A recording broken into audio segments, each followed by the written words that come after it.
다음 순서는 한 주간 발생한 뉴스를 재정리해보는 시간입니다. 지난 한 주 동안 주요 이슈는 무엇이 있었는지 이상원 뉴스민 기자 통해서 이야기 나눠보도록 하겠습니다. 화상 연결합니다. 안녕하십니까? 네, 안녕하십니까. 뉴스민 이상원 기자입니다. 네, 우선 지난 한 주 동안 발생한 주요 이슈부터 짚어주시죠. 네, 첫 번째로 지난 한 주간 발생한 지역 정가 소식 정리해보고요. 다음은 사회적 거리두기 3단계 2주 더 연장 소식 살펴봅니다. 이어서 보건의료노조가 총파업을 예고했다는 뉴스도 짚어보겠습니다. 네, 지난주에도 지역 정치권 소식이 많았는데요. 우선 대구에 온 원희룡 전 제주지사 소식과 선거법 위반 논란의 최재형 전 감사원장 소식부터 전해주시죠. 네, 제주도지사 자리를 내려놓고 대권에 도전한 원희룡 전 도지사가 19일부터 2박 3일 일정으로 대구에 왔습니다. 원 전 도지사는 주로 전통시장을 찾아가 코로나19 유행으로 어려움을 겪고 있는 소상공인을 만났습니다.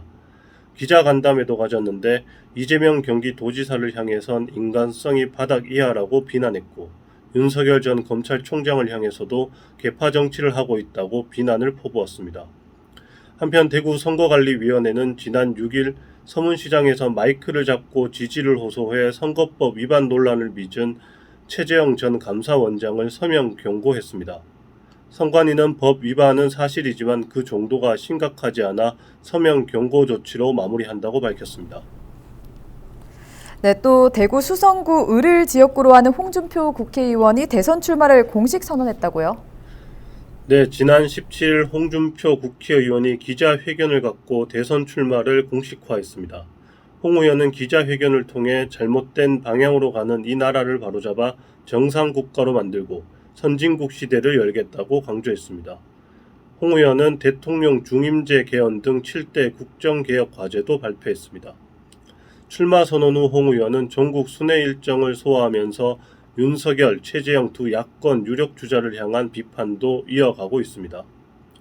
홍 의원은 윤 전 총장의 말실수와 최 전 원장의 선거법 위반 논란을 꼬집으면서 대통령을 하겠다는 건지 대통령 시보를 하겠다는 건지라고 hir난했습니다. 코로나 소식도 짚어보겠습니다. 다음은 정부가 현행 사회적 거리두기를 다시 2주 더 연장하기로 했죠. 네, 대구와 경북 일부 지자체의 사회적 거리두기 3단계가 내달 5일까지 2주 더 연장됩니다. 정부는 20일 중앙재난안전대책본부 회의를 열고 코로나19 확진자가 전국적으로 하루 2,000명 이상 발생하는 유행이 계속되는 것을 고려해 기존 거리두기를 2주 더 연장하기로 결정했습니다. 3단계 조치에 따라 기존 방역 수칙이 그대로 유지되고 더해서 밤 10시 이후 편의점 안팎에서 취식금지 등의 수칙이 추가됩니다. 경북은 인구 10만 이상 9개 시군에 더해 상주시와 의성군이 자체적으로 3단계 상향을 결정했습니다. 네, 끝으로 보건의료노조가 기자회견을 통해 총파업을 예고했다는 소식도 전해주시죠. 네, 지난 18일 보건의료노조가 의료 인력 및 공공의료 확충을 요구하며 대구를 포함한 전국 9개 도시에서 동시 기자회견을 열고 총파업을 예고했습니다. 노조는 지난 5월 말부터 코로나19 장기전 준비이자 방역대책 전환을 위한 8대 핵심 요구를 중심으로 대정부 교섭을 이어오고 있습니다.